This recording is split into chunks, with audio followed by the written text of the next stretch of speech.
voltamos a apresentar Justiça na Tarde. Justiça na Tarde Debate. Bem, são 15 horas agora no horário de Brasília. Você está com a Rádio Justiça. O programa é o Justiça na Tarde. Programa que hoje vai estar, portanto, debatendo a questão aí de uma resolução do CONTRAN, como também uma lei do estado de Goiás.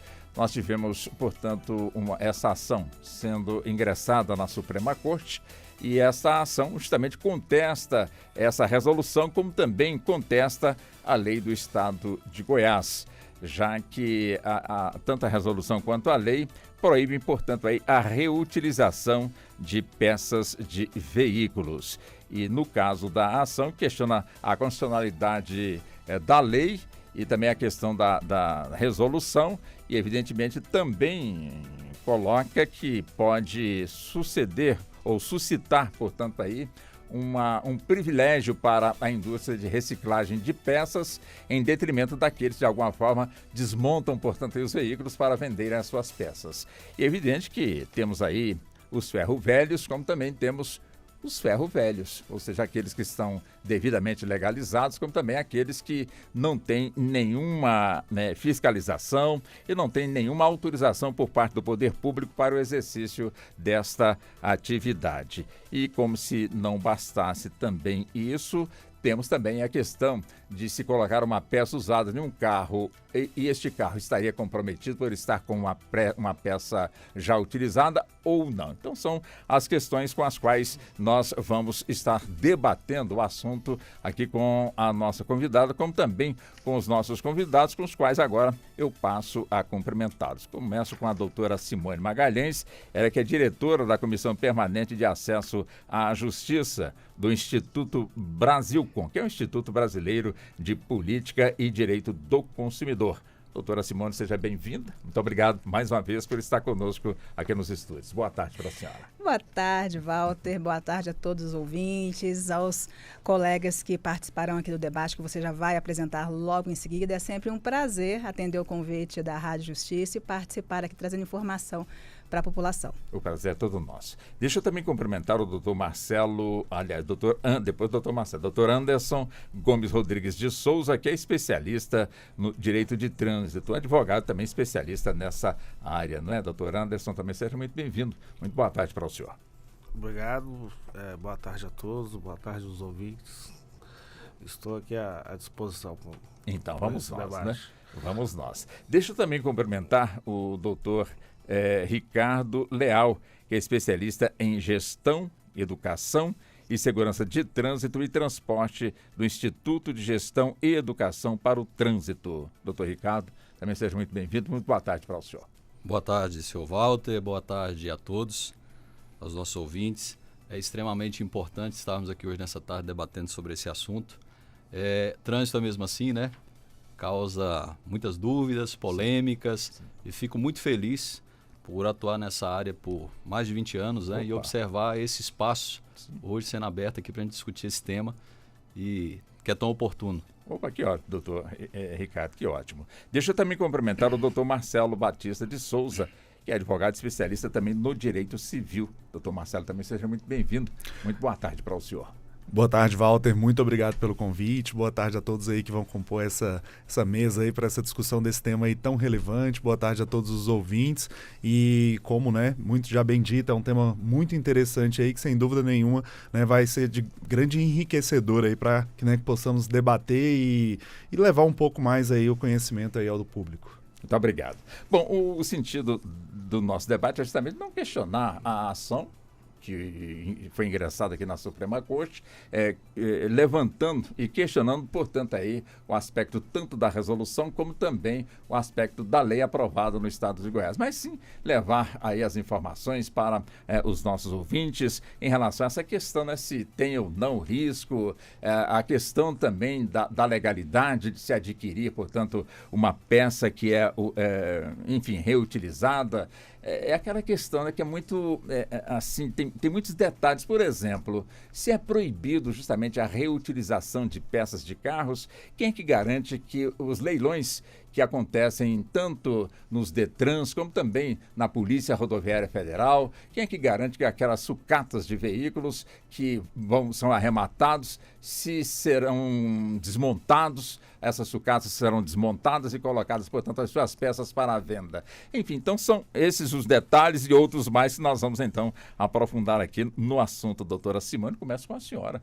Né? Essa questão justamente da reutilização, portanto, de peças usadas, ou seja, peça usada, exemplo de uma peça nova adquirida, vamos colocar assim, no mercado que é autorizado pelo poder público, ele tem que ter a garantia? Walter, todas as peças, quando se tratar de uma relação de consumo, elas precisam ter uma garantia, né? É sempre bom aqui reforçar que o Código de Defesa do Consumidor tem como um dos princípios a segurança do consumidor, né? Isso é extremamente necessário se debater, principalmente nessa temática de peças reutilizadas, né? Só lembrando que não é proibida a reutilização de peças. O que a gente vai discutir aqui especificamente são aqueles itens considerados de segurança. Afinal de contas, o Brasil tem um grande mercado de peças reutilizadas, né? Isso faz parte do nosso mercado de consumo, tem vários elementos envolvidos, mas quando se parte especificamente para itens de segurança, como sistemas de airbag, freios, né, cinto de segurança, aí é que fica realmente a dúvida. Será que essa reutilização ela pode provocar danos às pessoas, condutores, motoristas, pedestres, né? Quando isso se trata de uma relação jurídica de consumo, a preocupação é segurança e informação. Então, acho que o debate de hoje será realmente muito proveitoso, porque, teoricamente, nós temos uma proibição de que esses itens de segurança eles sejam reaproveitados, né? Você bem falou sobre as questões relacionadas a mercados, né, de ferro-velhos, por exemplo, de peças, né, reutilizadas, que têm um papel importantíssimo na nossa economia. Mas, especificamente aos itens de segurança, aí sim é onde mora a nossa preocupação, né? Até que ponto isso poderia ser permitido, já que nessa ação direta de constitucionalidade vem justamente trazer esse enfoque, né? Que não poderia ser proibida essa comercialização sem pelo menos um indicativo técnico de que aquela peça realmente não estaria em condição de ser utilizada. Então, sempre primando aqui que a preocupação em relação especificamente à segurança das pessoas. Doutor Ricardo, e para o senhor, né? Como é que o senhor avalia também essa questão da reutilização de peças? Claro, a doutora Simone citou muito bem, mas nós também temos um item aí que é de segurança fundamental de qualquer veículo e que é colocado à disposição aí do pessoal, um mercado aberto, aparentemente dentro da legalidade, porque até então não se vê, portanto, o fechamento desses estabelecimentos, que são as borracharias, aquelas que dão os primeiros socorros, onde ali também tem o pneu meia-vida, o pneu toda-vida, o pneu que não tem vida nenhuma. Enfim, como é que você vê esse aspecto também? É um tema bem delicado. Eu quero chamar a atenção, você trouxe muito bem o pneu, que é um dos equipamentos obrigatórios previstos na Resolução 912, e cabe ao agente de trânsito fazer a fiscalização. É algo visível, essa fiscalização, então, ela é possível, né, de maneira pragmática. O agente ele consegue abordar esse veículo, identificar as condições desse pneumático, para saber se ele tem condições ou não de circular. Então, nesse sentido, fica mais fácil. Quando eu falo desses demais itens, vamos trazer o sistema de freio. É um sistema que eu preciso de uma análise mais técnica. Não é possível o agente de trânsito identificar, fazer essa verificação das condições desse item ali na abordagem, né?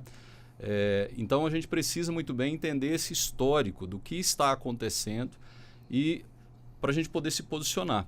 Logicamente, o usuário, né, e até a gente observa no que vem na justificativa, né, tornar o item mais acessível, mais barato, e aí a gente precisa observar como é que é feito toda essa definição de itens de segurança. Trago a lupa aqui 2 itens, né, o airbag e o ABS, que a gente discutiu por tanto tempo a instalação, inclusive veio como equipamento obrigatório lá em 97, foi retirado, no caso do ABS especificamente, porque pensou-se muito sobre o preço que ficaria para o usuário. Ficaria algo ruim para o usuário. E não foi levado em conta a segurança. E todos nós sabemos a segurança hoje, que é ter um airbag no veículo no momento da colisão, do sinistro, né, o que vai trazer de segurança para os componentes do veículo. Então, agora novamente voltou essa discussão. Em 2014 começa a se restabelecer a obrigatoriedade, tanto o ABS como o airbag. Então, a gente observa que ali tem uma cautela maior. Agora, se a gente fala sobre como fazer a inspeção desse reutilizado, né? Como é que a gente poderia pensar nisso? Fala-se muito sobre preço, mas quando eu falo sobre o ABS, o airbag, que são itens que a gente citou aqui, existe um ensaio, existe tecnologia, existe ciência por trás disso para poder verificar. Então, são estabelecidos requisitos mínimos, vem uma nota técnica da ABNT definindo quais são esses requisitos que precisam ser atendidos. Então, a partir dali, começam a ser produzidos em lotes, que inclusive é o que vai baratear, né, a disponibilidade desse equipamento para o mercado. Então, a gente tem condições de ter uma segurança maior, porque existe um estudo científico por trás daquilo. E aí, às vezes, o usuário comum ele pensa assim, poxa, foi só um poste e caiu sobre o veículo. Não houve nenhum dano, nenhuma pancada no sistema de freios, trazendo para cá, né? Então, esse sistema de freio poderia ser muito bem reutilizado. Só que aí nós deveríamos, então, ter um ensaio para cada item daquele que foi, né, colocado para ser reutilizado. E aí eu acredito que, do ponto de vista comercial, isso ficaria extremamente exorbitante. Nós temos aí hoje algumas brechas, né, em relação a essa avaliação posterior. Então, é possível hoje que a gente faça algumas mudanças no veículo. A legislação é clara em relação a isso. Nós tínhamos a resolução 292 que estabelecia, mas depois eu precisava fazer uma avaliação do veículo e tirar um certificado de segurança veicular, né? Então, eu acho que o legislador ele foi sim prudente no sentido de restringir a reutilização desses itens, mas, ao mesmo tempo, observo que é importante dar uma resposta à sociedade em relação a por quê. Ficou faltando esse porquê, né? Por que a gente optou por tirar esses itens da reutilização? Eu acho que esse é o grande desafio. Hoje, essa resposta ela precisa ser dada, né? E talvez retomando aí aqueles ensaios, aqueles estudos que nós já tivemos outrora, para poder definir a obrigatoriedade do ABS, do airbag, que são itens que durante um bom tempo ficou aí também na mídia sendo discutido, coloca, não coloca, só na parte frontal. Então, hoje nós temos veículos aí que tem mais de 10 airbags, né? Então, vai dar segurança ao usuário. Eu acho que a gente precisa olhar com esse cuidado, né? A gente aqui no Brasil tem muito hábito de olhar pelo comercial, quanto custa, vamos baratear. E aí a gente puxa lá o artigo 104 do CTB que fala sobre a inspeção veicular. A gente deveria ter uma inspeção todos os anos para que o veículo fosse licenciado, isso não é cumprido, né? E nós estamos colocando em xeque um bem disponível, de acordo com a Constituição Federal, que é a vida.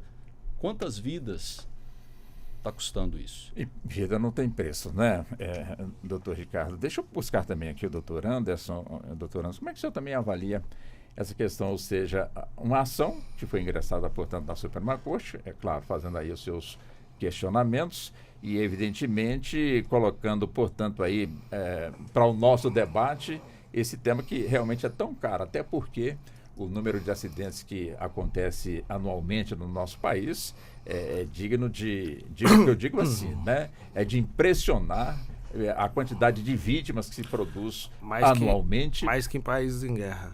Com toda certeza, né? Passa de 40 mil por ano pessoas que perdem a vida. Como é que o senhor avalia também essa questão da não reutilização de peças, como muito bem pontuou a doutora Simone, que compõem os itens de segurança de um veículo? Olha, o objeto principal do Código de Trânsito e de toda a legislação de trânsito é a segurança viária, né? Sim. E, além do direito de trânsito em si, pode-se dizer que o bem jurídico maior a ser protegido do nosso ordenamento é a vida. Então, aqui a gente tem uma discussão sobre os itens de segurança, se ou não, podem ou não ser reutilizáveis, né? E temos uma discussão também da parte técnica em relação ao CONTRAN, uma lei estadual do Goiás e o próprio Código de Trânsito que já prevê isso, né? E aí existe um conflito entre essas normas, o que não pode ocorrer, porque a matéria de trânsito... Cada um diz uma coisa. Porque que acontece? Matéria de trânsito é matéria de lei federal, né? E quem faz essa divisão de competência é a própria Constituição. Olha, para você ver que curioso, até a emenda 45... quando havia conflito entre norma local, distrital com federal, a competência era do STJ.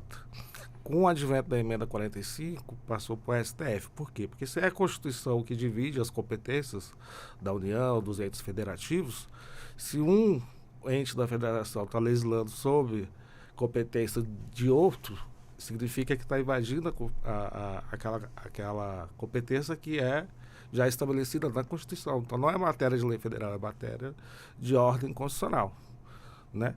E na nossa Constituição, a gente tem lá no artigo 22, inciso 11, que a matéria sobre trânsito e transporte é privativa da União. Existe uma brecha em relação à delegação dessa competência se houver uma lei complementar. Só que até hoje essa lei complementar também não foi estabelecida. Então, somente a União pode legislar sobre trânsito e transporte. Logo, essa lei estadual do estado do Goiás já está infringindo a competência da União para legislar sobre essa matéria. Essa matéria deveria ser discutida aqui no âmbito federal. E o CONTRAN tem que tomar muito cuidado também, porque o CONTRAN ele é um órgão normativo, né? Sim.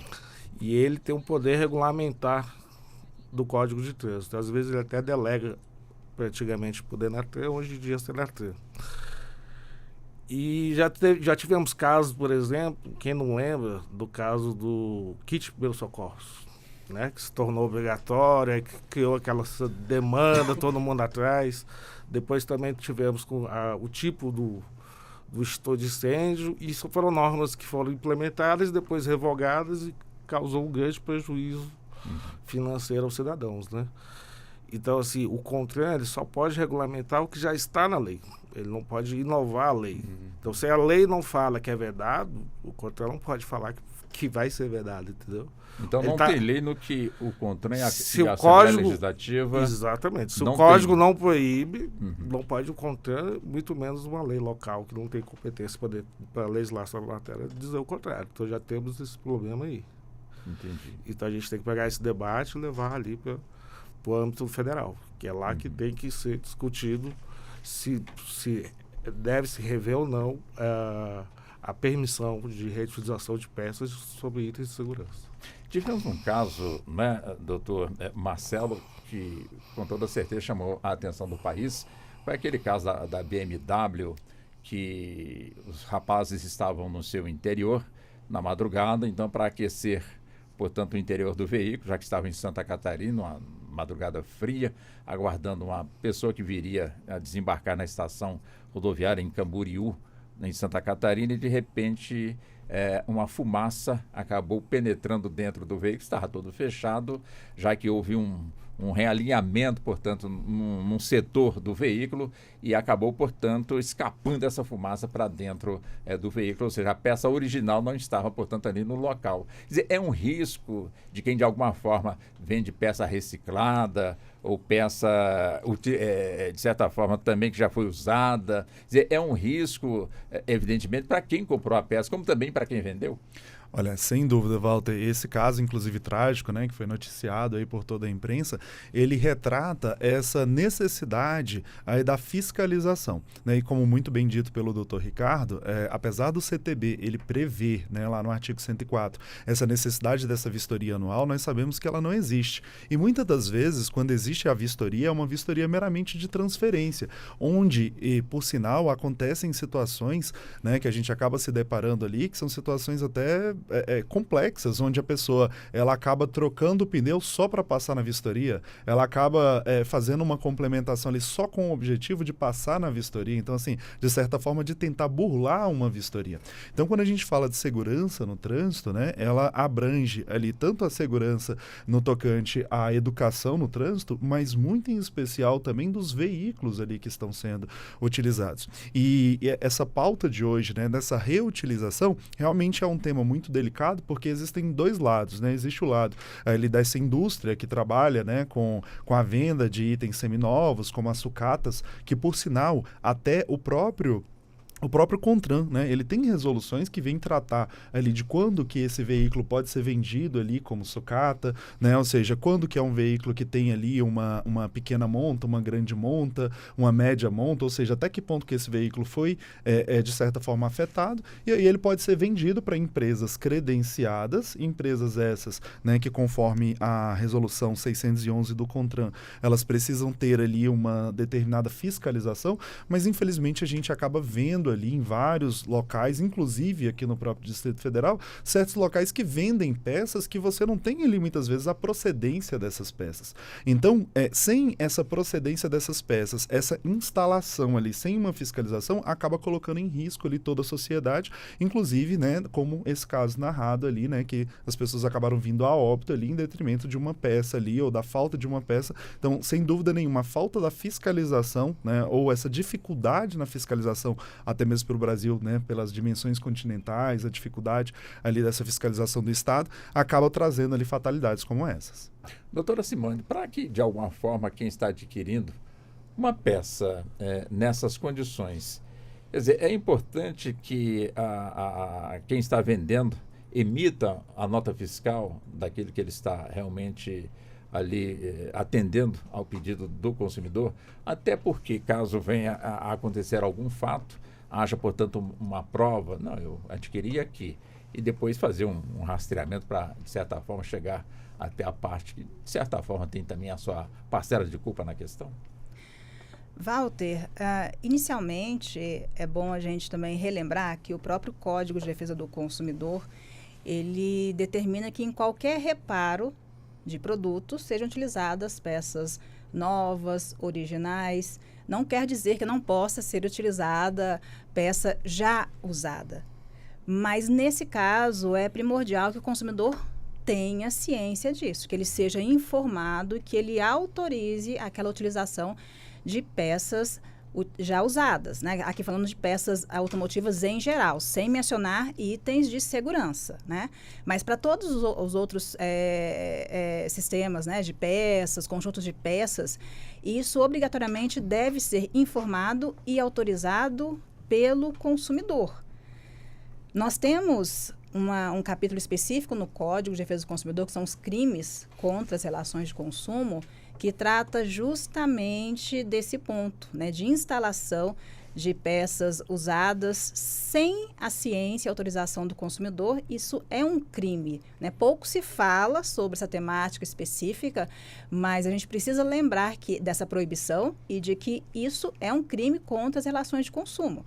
Ok, o consumidor autorizou, né, entendeu que que seria possível utilizar aquela peça, né, ressaltando peças de uso geral, não os itens de segurança, mas o consumidor autorizou essa utilização, naturalmente aquele serviço tem garantia. E como é um serviço prestado, também é necessária a emissão da nota fiscal, né? Essa comprovação é justamente até mesmo para que o consumidor tenha acesso, né, ao seu direito de reclamar por vícios. É claro que, se tratando de uma peça usada, ela pode não ter, né, a mesma durabilidade, a mesma eficiência de um item original e novo, mas, de qualquer maneira, a partir do momento em que se faz um reparo com uma peça usada, o que se espera é que seja um reparo eficiente. Então, nesses casos também persiste a garantia ali do produto e do serviço adquirido pelo consumidor. Numa inspeção técnica, doutor Ricardo, quando se constata que aquele veículo que está sendo submetido ali à perícia, ele apresenta alguns aspectos de insegurança em suas peças. Quer dizer, mesmo assim, diante dessa vistoria, este veículo é liberado para poder fazer o reparo e depois retorna para uma nova inspeção. Por que eu estou fazendo essa pergunta para o senhor? Porque existem países aí que, numa inspeção técnica, quando se verifica que o veículo apresenta, portanto, ali peças que comprometem a segurança, já fica ali mesmo, né? Já apreendido, e no determinado tempo também já vai para a prensa, né? Ou seja, já não deixa mais esse veículo circular. Aqui no Brasil, existe essa possibilidade? Constatou um risco, o veículo já fica ali apreendido, ou o dono é advertido para poder fazer o reparo e depois voltar? Bom, o doutor Marcelo falou sobre as vistorias de transferência, né? A pergunta do senhor, ela envolve muitos aspectos. O primeiro deles, se esse veículo não passou por nenhuma situação que demande uma vistoria, né, o agente de trânsito por si só, na via, dificilmente vai conseguir identificar todos os problemas que, porventura, essa máquina possa ter. Por isso seria tão importante essa inspeção anual, para que a gente pudesse verificar suspensão, freio, funcionamento de motor, emissão de gases. Hoje nós temos muita legislação ambiental que trata sobre o que esse veículo está trazendo de prejuízo ao meio ambiente também. Aí, a partir daí, sim, identificado isso, o proprietário teria um prazo para poder sanar esse problema e voltar para passar pela inspeção novamente. Até porque essa inspeção ela tem que gerar um certificado técnico. E a empresa, inclusive, que faz essa inspeção é a empresa que é credenciada pelos órgãos de trânsito. Então, ela tem que apresentar todos os equipamentos vistoriados pelo Inmetro, tendo a certeza de que essa avaliação ela vai ser uma avaliação, né, de fato, que vai identificar ali os riscos que isso possa trazer para o trânsito, e vai ser dado a esse condutor ali um prazo para que ele possa resolver, voltar e passar pela inspeção novamente. Então, nós não temos, de modo imperativo, né, uma situação em que vai determinar a saída de circulação desse veículo, a não ser casos específicos em que, feita essa inspeção, o certificado de segurança veicular diz que não tem como esse veículo permanecer rodando, né? Mas vamos dar uma olhadinha à nossa volta e vamos para as vias públicas, né? Estamos na capital federal. Então, houve algumas tentativas aí de implementar essa inspeção veicular e falava-se aí em média de 20% a 30% da frota tendo restrição de circulação aqui no DF. Então, se a gente pegar a nível Brasil, nós temos aí situações calamitosas. Então, esse é um ponto que a gente precisa pensar em regulamentar. Espírito Santo já fez isso por um tempo, né? Mas é uma medida antipolítica. O Rio também, né? O Rio também começou a fazer. O Rio acho que tem essa inspeção anual lá para pegar o licenciamento do veículo, você tem que passar.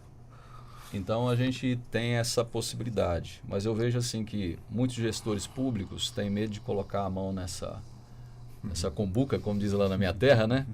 Porque pode gerar aí um dissabor com a comunidade. Mas, como o nosso debate, o foco é a segurança do trânsito, né? Eu acho que sim, a gente precisa levantar essa discussão. Eu acho que esse evento que ocorreu com essa BMW trouxe uma outra discussão, né? Para a gente poder perceber que a gente não está falando ali de um veículo simples, de um veículo popular, mas nós estamos falando de um veículo caro, e mesmo assim aconteceu. E aí, quando o senhor chamou a atenção para esse ponto, me fez lembrar também o caso do cantor Cristiano Araújo, né? Que sim, também me parece que foi uma alteração ali no sistema de rodas do veículo, né? Chegou a ser discutido. Não acompanhei o desfecho, mas acredito que algo nesse sentido. Então, nós temos uma cultura, né, de não dar valor a esse problema. E a gente precisa estar atento a isso, porque a gente vinha, de certa forma, tentando controlar isso aí, mesmo que de maneira muito tímida, com a fiscalização. E se nós observarmos, a fiscalização no Brasil também diminuiu muito. Então, nós não temos a fiscalização que tínhamos. Às vezes a gente vai pegar aí e sair para uma viagem de 2.000 quilômetros, a gente não é abordado uma vez sequer. E se nós não somos, os outros também não são. E não importa se o veículo é velho, se é novo, se é importado, se é nacional. Então, eu acho que suscita essa discussão. E a gente precisa trazer esse tema para ser discutido. Eu acho que os números, né? Eu estou procurando os números, e sempre que a gente fala sobre vitimização no trânsito, a gente faz referência a estado de guerra, como bem colocou o doutor Anderson, mas eu acho que a gente precisa ter essa informação mais apurada, porque a gente só percebe a gravidade disso depois que a gente se vitima ou depois que a gente perde um ente querido. Então, eu acho que sim, é hora de pensar em retomar a inspeção veicular anual para a liberação do licenciamento. Eu acho que a gente precisa dar uma justificativa, né? Essa discussão toda ela vem à tona, na verdade, por uma lei federal, a 12.997, que é de 2014. Então, a lei do Estado do Goiás, ela só veio recepcionando esse texto, né, em 2016, então 2 anos depois. Mas isso tudo é a angústia de tentar regulamentar. Essa discussão, desmonte, sucata, isso aí sempre foi muito obscuro para todo mundo, né? Tanto é que nós estamos no coração da República e a gente tem aí alguns locais, né, que a gente sabe que são recomendados como de fácil acesso a É peças. referência, né? Mas enfim. Então, eu acho que foi uma tentativa ali na angústia, e alguns estados às vezes sofrem mais com isso. Envolve também a questão de segurança, furto de veículo, receptação, né? Então, nós temos aí a bancada composta de advogados que podem falar sobre isso melhor que eu, mas é um mercado que não tem controle. E essa é a grande preocupação. Eu acho que por isso também o legislador ele foi claro em dizer, não, esses aqui não dá para negociar isso daqui, porque a gente não tem como garantir a segurança disso. Doutor, doutor Anderson, por mais que a legislação trate ali, como muito bem pontuou o doutor Ricardo, essa parte que a gente não pode negociar. Mas quem é que garante que não se negocia, né? Ou seja, a pessoa está ali no setor H de Taguatinga, como temos outros setores no Distrito Federal, onde se vende ali abertamente, e não vamos aqui generalizar, né? Lá tem empresas devidamente legalizadas, cadastradas, como também temos aquelas duvidosa, né? A gente não sabe realmente aí a sua origem. E, geralmente, como já foi dito aqui, geralmente o pessoal vai buscar o preço.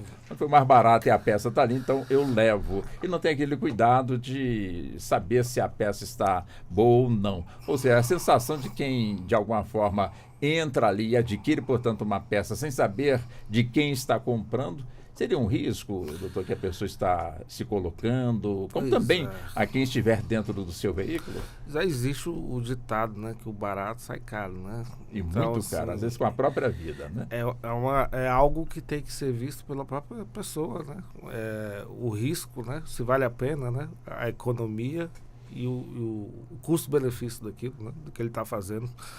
Por isso que na área do direito de trânsito, o mais importante é a educação do trânsito. E a gente ainda está engateando nisso, né? O nosso Código de Trânsito é de 97.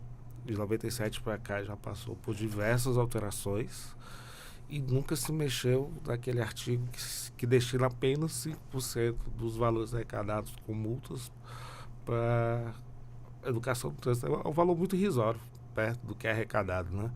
Eu tenho um dado aqui, por exemplo, o Detran DF, em anos de pandemia, que foi o ano que as pessoas menos circularam, arrecadou 480 milhões de reais somente com multas de trânsito. Então, assim, existe dinheiro? Existe. É a forma que ele está sendo destinado que não está correta, né? Esse ano foi divulgado que nós temos o segundo pior asfalto do mundo. E arrecadamos bilhões e bilhões com infrações de trânsito. Isso aí eu não estou falando de taxa, de diária, e as outras demandas a mais que gera essa arrecadação, entendeu? E como se trata de, por exemplo, a multa, ela não tem atribuição de tributo, e ainda que fosse, a maioria dos tributos também eles não são revertidos naquela área que arrecada, né? Existe um ou outro, que acho que é taxa, que tem essa destinação. Mas o código prevê esse percentual e eu acho que já está na hora já passou da hora, né? Na verdade, de aumentar esse percentual destinado tanto à educação de trânsito, engenharia, fiscalização. A fiscalização ela não pode ser, ela é o principal, mas ela não pode ser a única forma de combater as irregularidades do Código de Trânsito, né? Eu acredito mais que você comece pela educação da sociedade. Educação que, com toda certeza, se ela existisse de fato, a gente percebe os esforços, né, das autoridades do país, vamos colocar, portanto, dessa forma, mas só em períodos em que se exige e que se chama realmente a atenção do motorista por conta do volume de veículos circulando. Ou seja, nas rodovias por conta de um feriado prolongado, ou então na própria cidade, como também tem no dia a dia já um volume realmente muito grande, onde se pensa, a exemplo de São Paulo, carro com placa par, roda tal dia, ímpar, roda tal dia, enfim. Quer dizer, a educação em si, no trânsito, que nos ensina a não matar e também a não morrer. Seria o caso também de nos ensinar também como adquirir a sua peça, a peça do seu veículo, justamente para evitar o que nós estamos hoje aqui debatendo, doutor Marcelo?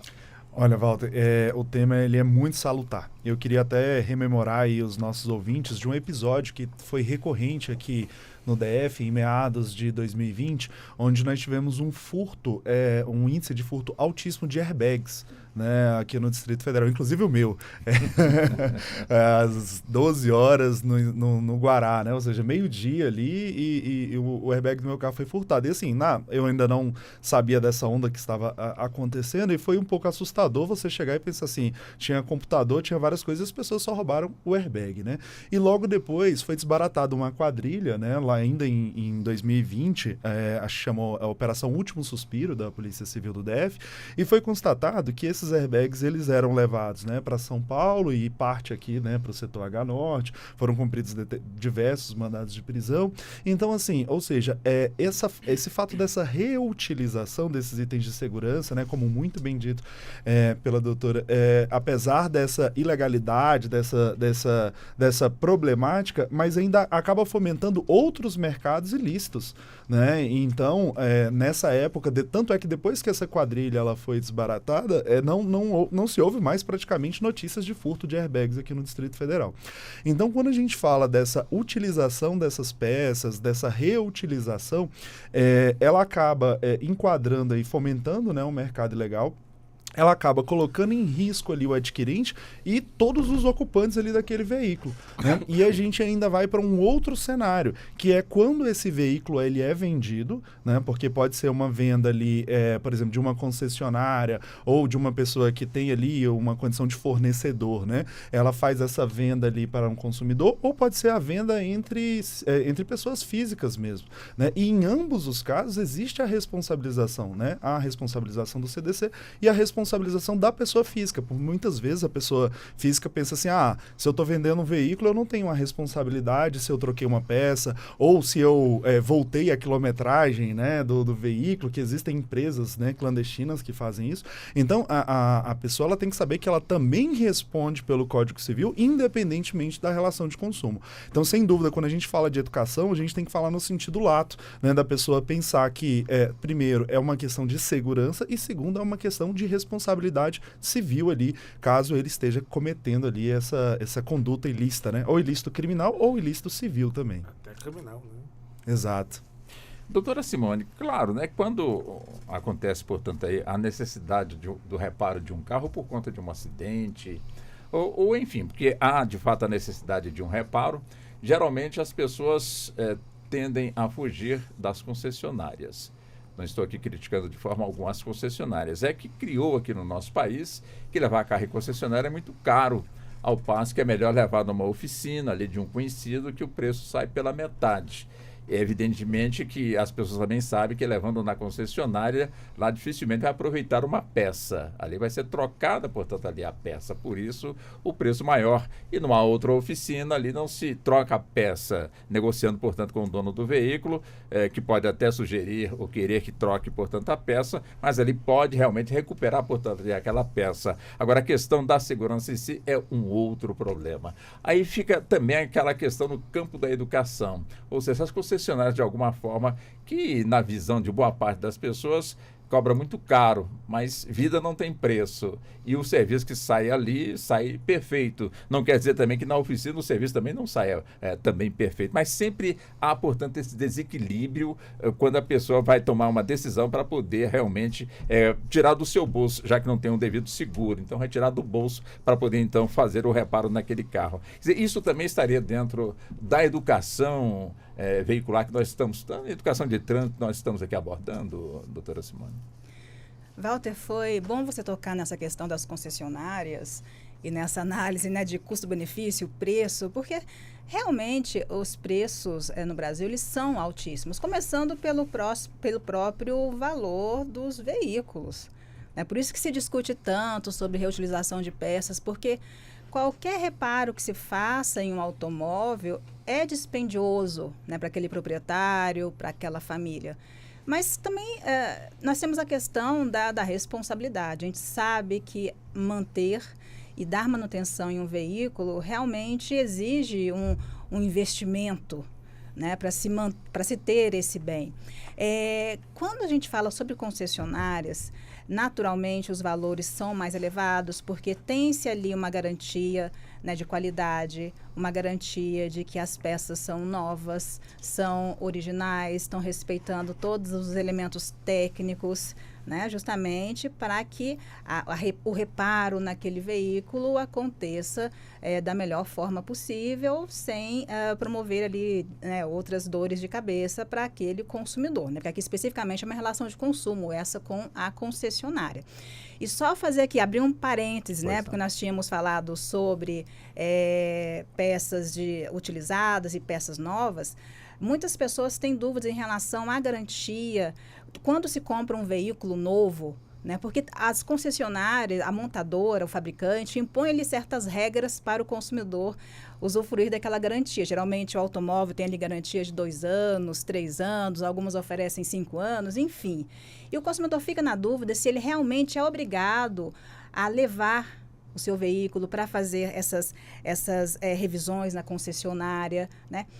Sim, a partir do momento em que existe essa regra, ou seja, o fabricante vai conceder uma garantia por um tempo maior, que é uma garantia contratual, ele pode impor determinadas condições. Isso está previsto no Código de Defesa do Consumidor, porque o Código ele traz a garantia de até 90 dias.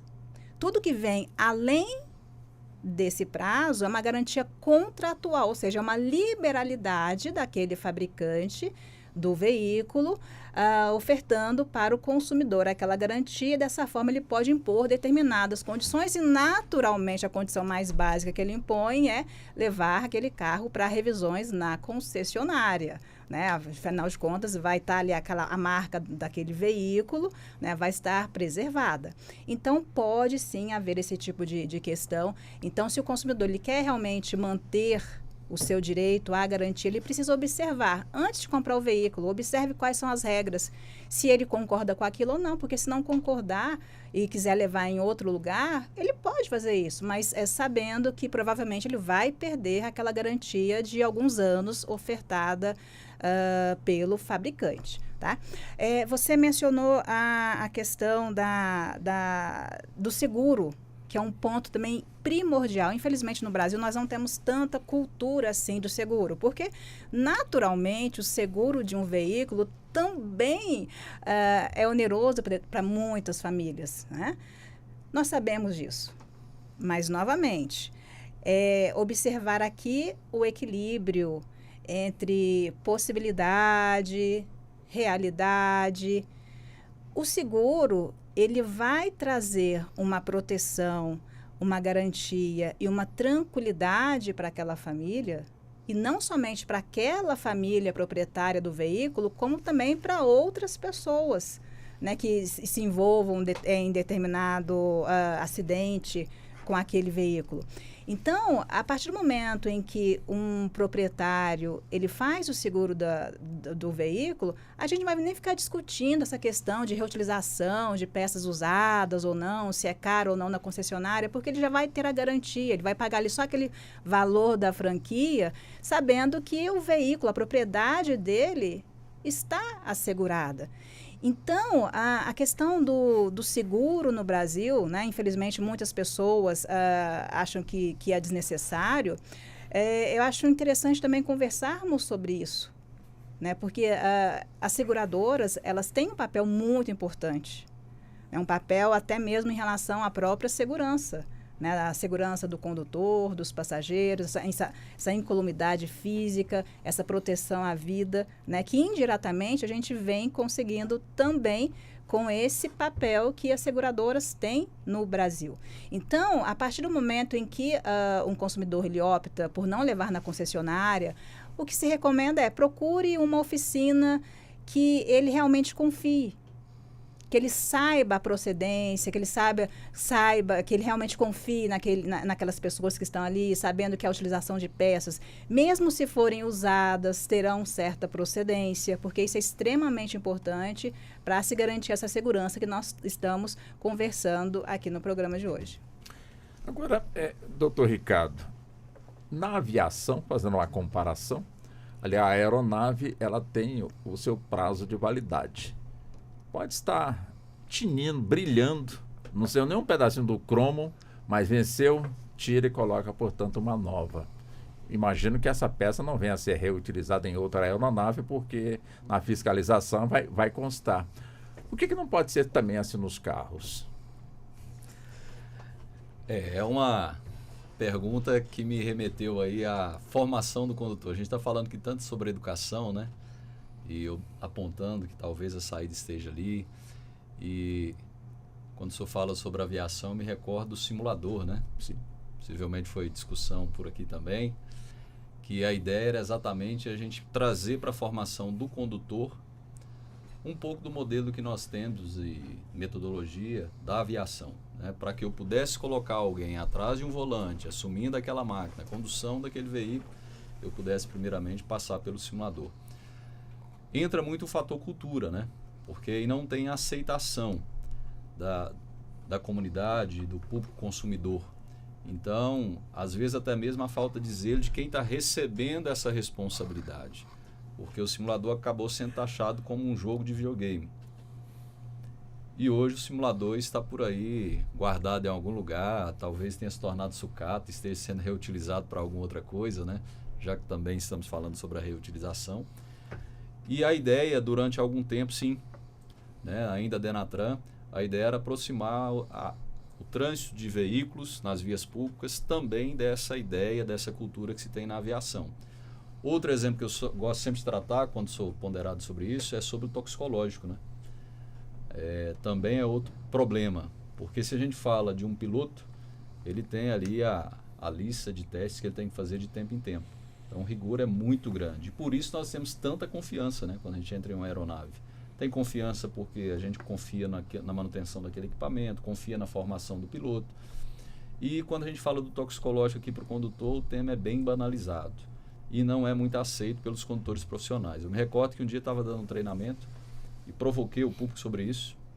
E mais uma vez eu ouvi aquela máxima, né? Professor, isso é só para tirar o nosso dinheiro. Eu falei, poxa, mas tirar o nosso dinheiro? Como assim? Não, porque isso aí não adianta, não vai resolver. Eu falei, pois é, mas o primeiro trimestre que nós tivemos aí de obrigatoriedade toxicológica, nós tivemos mais de 30 mil condutores que pediram regressão de categoria.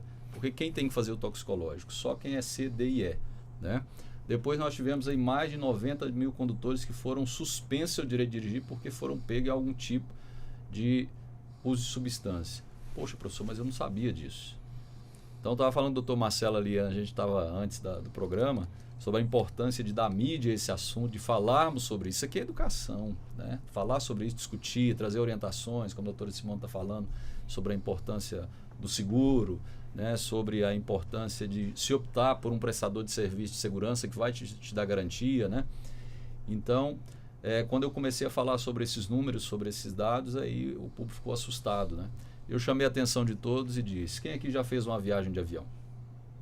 Então, os dois levantaram a mão ali no meio. Eu falei, presenciaram o piloto passando pelo saguão do aeroporto? Aí um disse, sim, presenciei. Como foi o comportamento do público ali em volta? Professor, foi um negócio meio assim que de aclamação, né? Eu falei, como assim? A mãe apontava para o filho e dizia, olha, aquele ali é o piloto da aeronave. O herói. Né? Ou seja, ele passa sisudo ali, com aquele fardamento impecável, né? Bem apresentado, com a sua tripulação toda ali. Então, a gente precisa disso, né? De melhorar a visão do usuário das vias públicas. A gente cultua muito o veículo, não se fala em outros modais. E se a gente quer continuar cultuando o veículo, nós temos que começar a utilizar um pouco aí desse olhar que tem na aviação, né? A qualidade.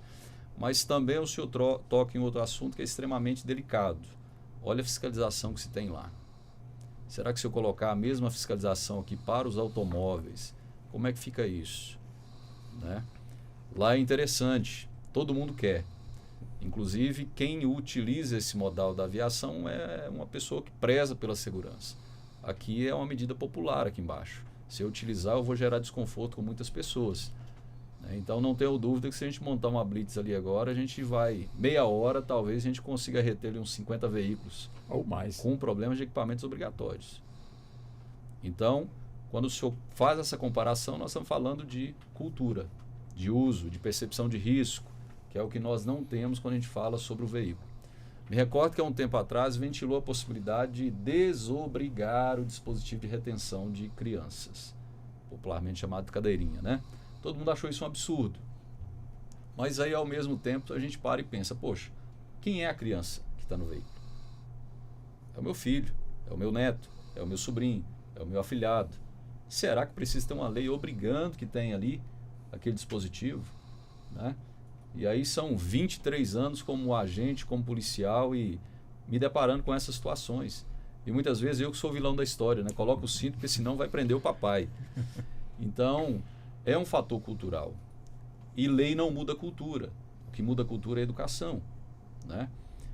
E a gente precisa pensar nisso.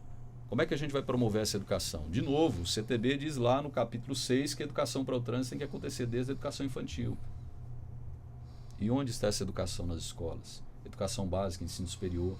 Onde está esse investimento que o Dr. Anderson muito bem lembrou aqui agora, dos 5% que vai para o FUNSET? Para onde está indo isso, né? Então, acho que a gente tem que se ressignificar. Parâmetro nós temos. O senhor acabou de trazer o parâmetro da aviação. Se a gente tivesse o mesmo pensamento para o trânsito de automóveis que nós temos para a aviação, talvez a gente não estaria aqui discutindo esse tema agora. Agora, doutor Anderson, se a indústria automobilística, os fabricantes de peças, os veículos lançados, se tivessem realmente peças de reposição com um preço mais acessível, de certa forma, anularia um pouco essa indústria da peça reutilizada, porque muita gente às vezes vai no ferro velho, porque chega para comprar realmente uma peça, às vezes não tem. A indústria também, às vezes, pelo que parece, não tem também esse compromisso de ser obrigado, lançou um carro, tem que lançar também as peças, porque é comum de chegar para comprar uma peça, daqui um mês a gente manda para você, o pessoal é imediatista, quer tudo ali, portanto, na hora. Como é que você vê esse aspecto também? Nós temos também um custo do Brasil, né? Nem entrei nesse assunto. Então, assim, é claro que todo cidadão vai querer, se você der a opção para ele entre uma peça nova e uma peça usada, ele vai querer a nova. Claro. Quem vai deixar de ter alguma coisa, né, de primeira qualidade para ter de qualidade duvidosa? Mas é exatamente aquilo que você mencionou. Já se tem uma cultura, por exemplo, se eu for na concessionária, eu vou gastar 3, 5, 6 vezes mais. Mas essa sua concessionária tem lá direito trabalhista, tributos, e isso tudo chega no final para o consumidor, claro. Né, não adianta. Então, assim, de repente, com a reforma tributária que foi feita, vai estar daqui a alguns anos, essa cadeia começa a chegar também lá no final para o consumidor, né? Porque a gente paga muito tributo no Brasil, né? Parece que tem uma estatística aí que é em torno de 3, 4 meses que a gente trabalha só para... E você paga tudo, né? O IPVA, por exemplo, eu sou de acordo de IPVA, você deveria pagar uma única vez. Eu comprei o carro, estou pagando, sou proprietário. Eu sou todo ano penalizado pelo Estado por ter uma propriedade chamada... Não faz sentido nenhum isso ser permanente, entendeu? Ou então ele tinha que ser regressivo, no meu ponto de vista. Se um carro zero ele tem melhores condições de circular, o IPVA dele deveria ser mais barato. E quanto mais velho o carro, mais caro o PVA, porque, em tese, esse carro com mais anos de uso traria mais preocupação para a segurança viária. Mas são teses, né? Só o que eu penso aí, eu estou 18 anos na área. Mas, assim, eu acredito muito na questão mesmo do custo do Brasil. Doutora Simone, quer dizer... Custo Brasil, claro, a gente já entrando também nessa seara, né? Mas essa questão, os carros de alguma forma são montados ou fabricados aqui no Brasil. Essa questão das peças, né, em número suficiente para poder atender a demanda. Ou seja, e com um preço também acessível, porque muita gente às vezes, já foi dito aqui, né, busca, portanto, o ferro velho para poder fugir um pouco do preço exorbitante que a pessoa acha que não tem e não coloca ali na conta quanto é que vale a sua vida. Então, ele prefere mais ali uma peça mais acessível, acredita na sua sorte que não vai ter nenhum tipo de acidente e vai ali e compra. Ao passo que se tivéssemos realmente aí, lançou o carro, não vai faltar aquela peça, em qualquer lugar que se for tem aquela peça, porque existe um compromisso da empresa em relação, portanto, às nossas leis. Quer dizer, se isso de fato acontecesse, não sei se também se acontece, estaríamos aqui hoje debatendo essa questão? Walter, teoricamente as peças eram para estar disponíveis, né? Você mencionou aí dos veículos importados.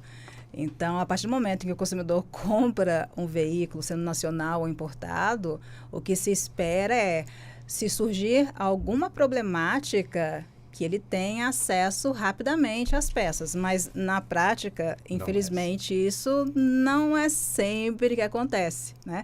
Não raro, o consumidor ele fica algumas semanas ou alguns meses esperando por determinadas peças chegarem de outros países, né? Então, assim, por mais que a gente tenha uma legislação determinando essa celeridade, né, no atendimento do consumidor, na prática a gente vê que em determinados segmentos, principalmente determinados modelos de automóveis, as peças elas não estão realmente disponíveis.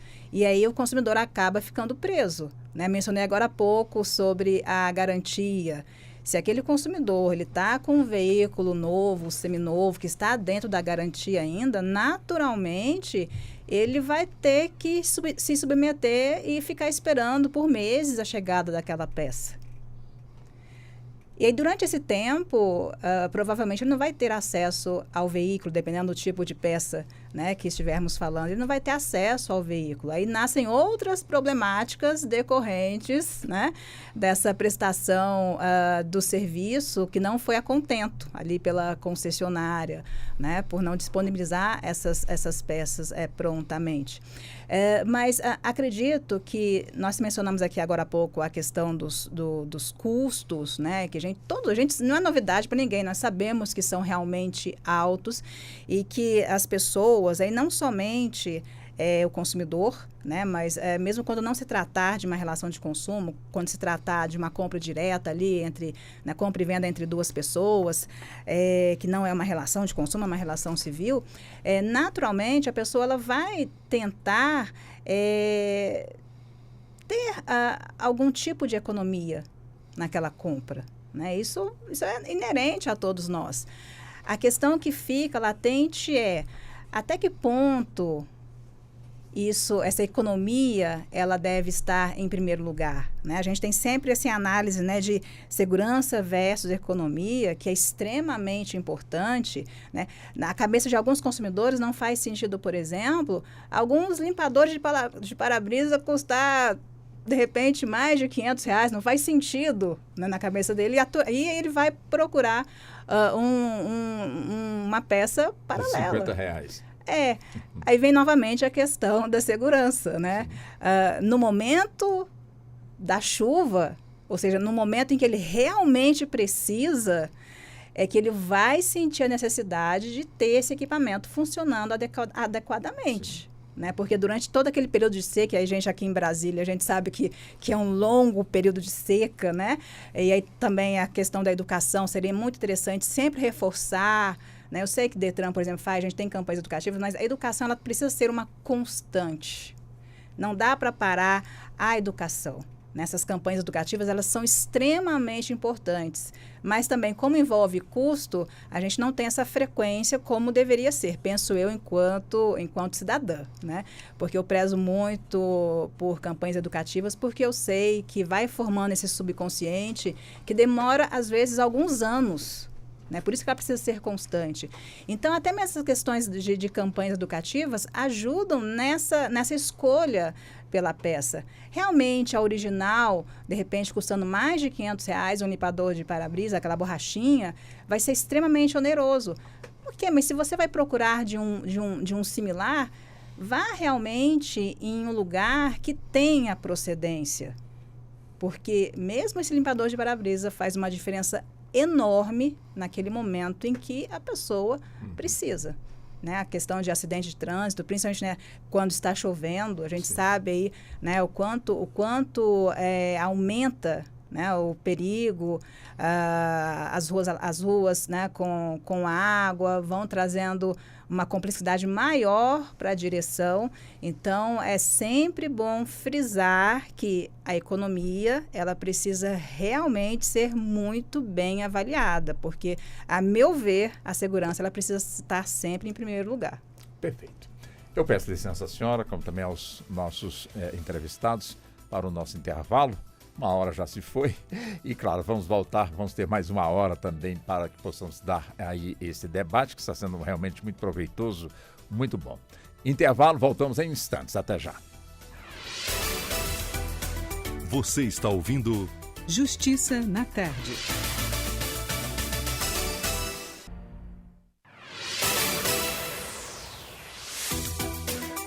Voltamos a apresentar Justiça na Tarde. Justiça na Tarde Debate. Pois bem, são 16 horas mais 5 minutos. Você está com a Rádio Justiça. O programa é o Justiça na Tarde Debate. E o debate que hoje nós estamos abordando com a nossa convidada, como também com os nossos convidados, está relacionado com o aspecto da reutilização de peças de segurança que compõem todo o sistema de segurança, portanto, aí de um veículo.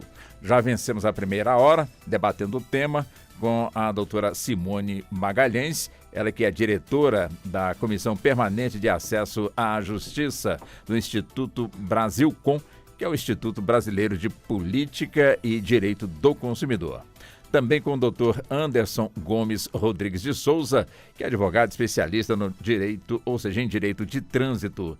Também com o doutor Ricardo Leal, especialista em gestão, educação e segurança de trânsito e transporte do Instituto de Gestão e Educação para o Trânsito. E também com o doutor Marcelo Batista de Souza, advogado especialista, portanto, no direito civil, com quem eu volto, né, doutor Marcelo? Quer dizer, já chegando também na nossa segunda hora, já trouxemos muitos aspectos, muitas questões, e evidentemente que muitos dos carros, né, que estão aí circulando, eles vão, portanto, tendo um desgaste mais rápido das suas peças, porque o asfalto não está bom, ou às vezes nem asfalto tem, ou às vezes os buracos não são tapados, ou seja, e existem muitos obstáculos que de alguma forma terminam, de certa forma, comprometendo a segurança ali daquele veículo. Quer dizer, o brasileiro em si, ele tem ou poderia ter, portanto, o hábito de cobrar, mas de forma incisiva da autoridade, que de alguma forma não cumpriu com a sua obrigação de fazer com que a manutenção, exigem que os carros estejam sempre dentro da manutenção. E as nossas estradas, as nossas rodovias, as nossas sinalizações, ou seja... Olha, sem dúvida alguma, Walter, essa é uma problemática muito grande. É comum, inclusive, ouvirmos, né? Eu pago IPVA e não vejo ali nenhum tipo de melhoria, não vejo ali, vejo asfaltos esburacados, vejo uma falta de sinalização. E quando a gente sai um pouquinho aqui do Distrito Federal, a gente acaba, né, pegando uma estrada ali em algumas cidades mais interioranas, a gente se depara realmente nem com um má asfalto, às vezes é com a total ausência dele, né? Não com a má sinalização, e sim a total ausência dela. Então, sem dúvida alguma, a problemática ali que nós temos, né, da nossa malha viária, ela acaba sendo um grande agravante. Existe um cenário, né, muito comum de se falar, principalmente aqui no Distrito Federal, que quando começam as chuvas, começam verdadeiramente os acidentes, né, porque a gente não tem uma preparação, por exemplo, né, para esse período chuvoso. E sempre que começam as chuvas também, começa-se assim uma série de buracos, uma série de transtornos, uma falta ali de captação, né, das águas, das chuvas, e tudo isso acaba colocando em risco ali os condutores. E somado a isso, né, o fato muito bem colocado pela doutora Simone, que às vezes o cidadão ali, ele não dá valor ali numa peça, mas na hora que você precisa, como o exemplo do limpador de para-brisa, né, que fica por meses e meses parados, na hora que realmente você precisa, é que você se dá falta ali. E um outro ponto também, que foi colocado, né, Walter, no começo ali, que nossos ouvintes participaram ali também, é a questão dos pneus. Nós temos essa indústria ali do jeitinho, né, de comprar o pneu meia-vida, o pneu já sem vida, e a gente sabe a problemática que isso gera exatamente nesse momento, né, nesse período que você está ali já com um asfalto ruim, que você já está ali com uma insegurança em detrimento da chuva e ainda sem os equipamentos de segurança mínimos do veículo. Então, quando você pega essa somatória, é quase a certeza que vai ter uma problemática ali. Então, acho que o debate é muito interessante, né, porque a gente precisa entender que cada um precisa fazer a sua parte no sentido de buscar ter um veículo com todos os seus itens de segurança, não apenas porque se eu for parado na blitz meu veículo vai ser apreendido, e sim por uma cultura e uma conscientização do risco que eu estou me colocando, estou colocando a minha família, estou colocando terceiros, e também essa cobrança da sociedade para com o poder público para esses reparos, para manter ali as vias de forma adequada. Interessante, né, doutora Simone, que a gente, com o tema que é vasto, né, essa questão que nós estamos aqui abordando, a questão da reutilização das peças, mas nos leva também a outras questões.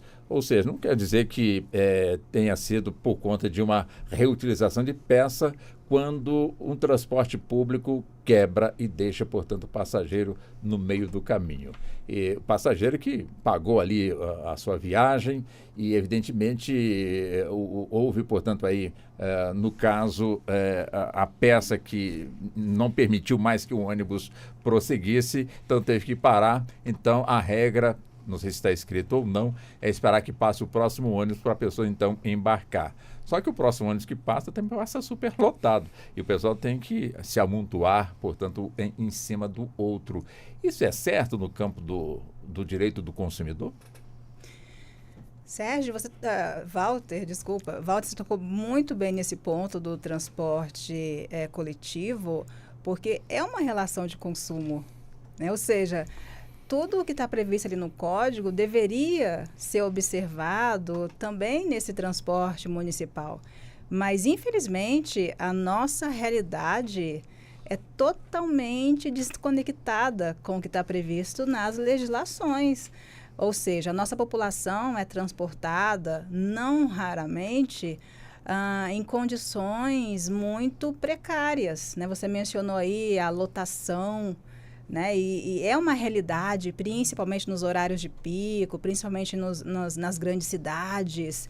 É uma realidade que, infelizmente, o brasileiro se depara o tempo todo.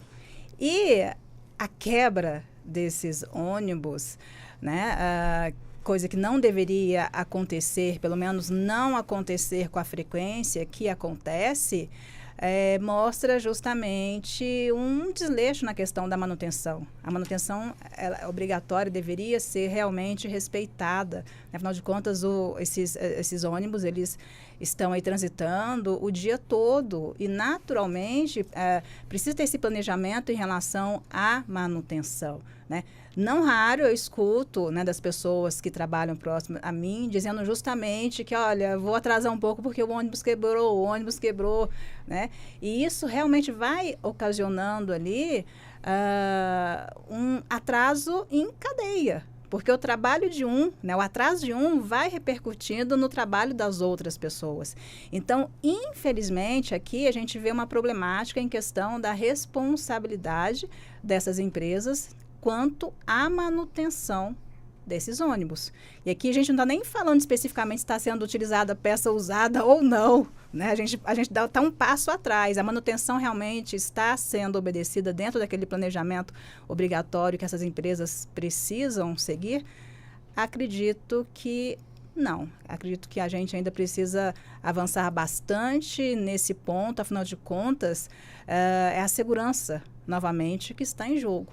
As pessoas ficam ali, às vezes, na beira da estrada, esperando pelo próximo ônibus que já vem lotado, como você citou. Às vezes ele passa direto, porque não tem como mais colocar pessoas ali dentro. Então, de todas as formas que a gente analisa essa questão que você trouxe, ela é extremamente preocupante. Questão de segurança, em questão de respeito com a população brasileira. Dessa linha de pensamento, doutor Ricardo, claro, o transporte público aqui na nossa capital federal, nós temos o metrô, mas estamos focando aqui o ônibus, né? O transporte terrestre. Quer dizer, existe a preocupação ou existe fiscalização também nas garagens, até para verificar se aqueles veículos que passam pela manutenção, se eles recebem de fato peça nova ou retiram, o pessoal costuma falar de vampirizar, né? Tipo, tirar a peça, portanto, de um ônibus, já está ali, já não roda mais, então arranca a peça daquele ali e coloca daquele que está rodando e seja o que Deus quiser, né? O que pode acontecer pela frente. Quer dizer, essa é uma preocupação de quem, de alguma forma, uma preocupação não digo, mas uma responsabilidade de quem fiscaliza também não perder o foco nessa questão? Sim, a fiscalização ela é bem presente. Logicamente, quando a gente fala do transporte urbano, nós temos vários órgãos que vão fiscalizar, né?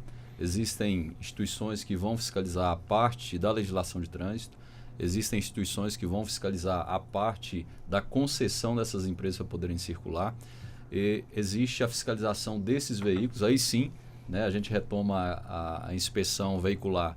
As empresas que operam no Distrito Federal, principalmente de 2012 para cá, nós tivemos uma mudança significativa. Elas são inspecionadas de tempo em tempo, então os veículos, a partir do tempo de uso que eles têm, a exigência nessa inspeção também aumenta. Hoje nós temos empresas no Distrito Federal que inclusive têm o certificado ISO, que é um certificado de qualidade nos procedimentos, né? Mas logicamente é uma máquina. Então, sendo uma máquina, sim, essa máquina vai quebrar, por mais que esteja. A gente tem essa melhoria, principalmente de 2012 para cá, conforme eu citei, com as novas empresas que assumiram.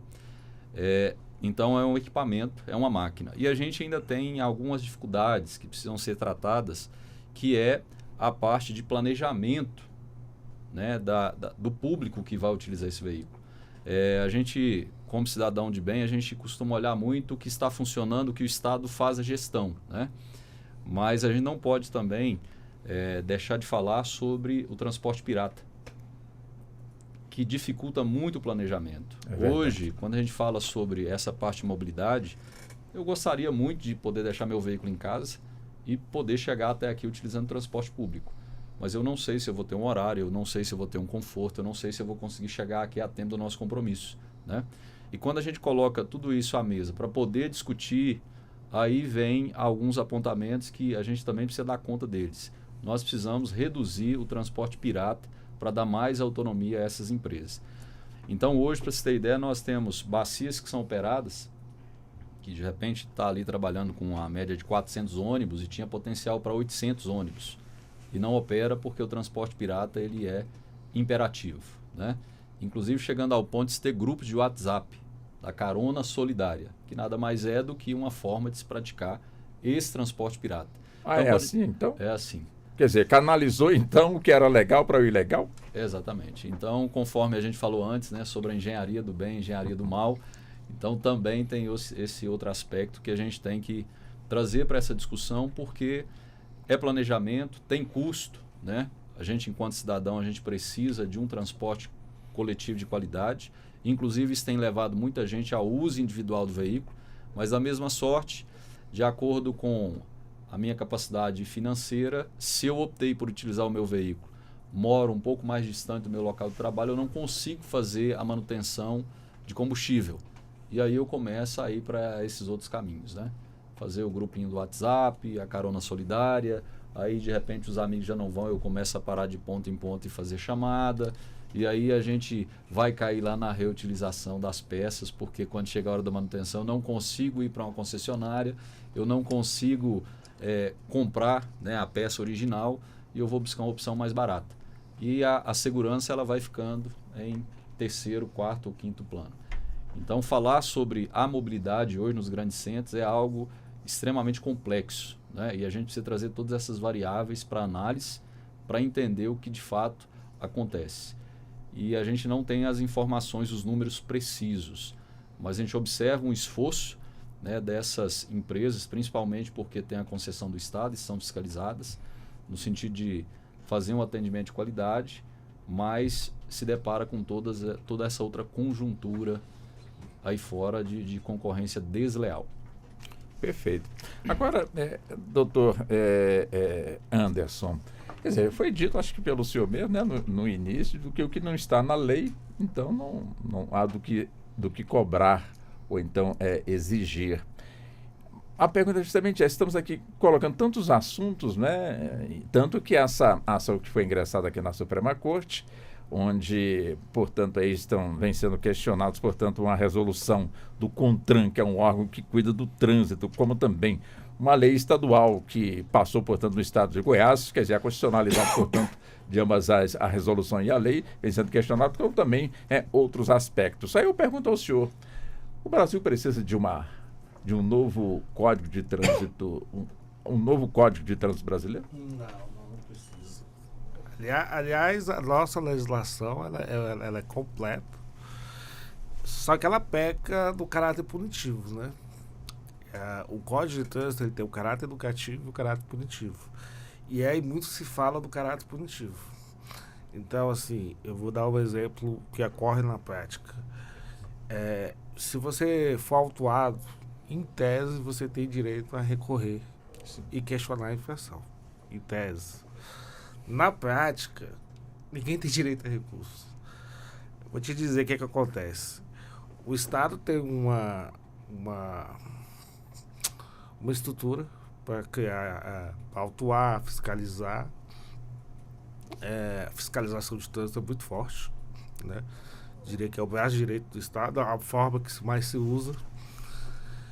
E não tem essa contrapartida, então, para julgamento de recurso, defesa prévia, recurso contra GIF, recurso a JARE, membros qualificados. E aí o que acontece na prática? Infelizmente, tá, gente? Não falo isso com orgulho nenhum. Você pode argumentar o que você quiser, que sua resposta está pronta lá, né? Para eles não perderem prazo, não ter que cair decadência, prescrição. Infelizmente, existe já uma resposta pronta ao condutor. Então, assim, quando se tem um direito de defesa, não basta você conceder esse direito de defesa, tem que exercer. Então, por exemplo, tem caso de clonagem, tem caso de erro de placa, inconsistência da autoinfração, prescrição, acontece muitos esses casos. E isso aí que acontece.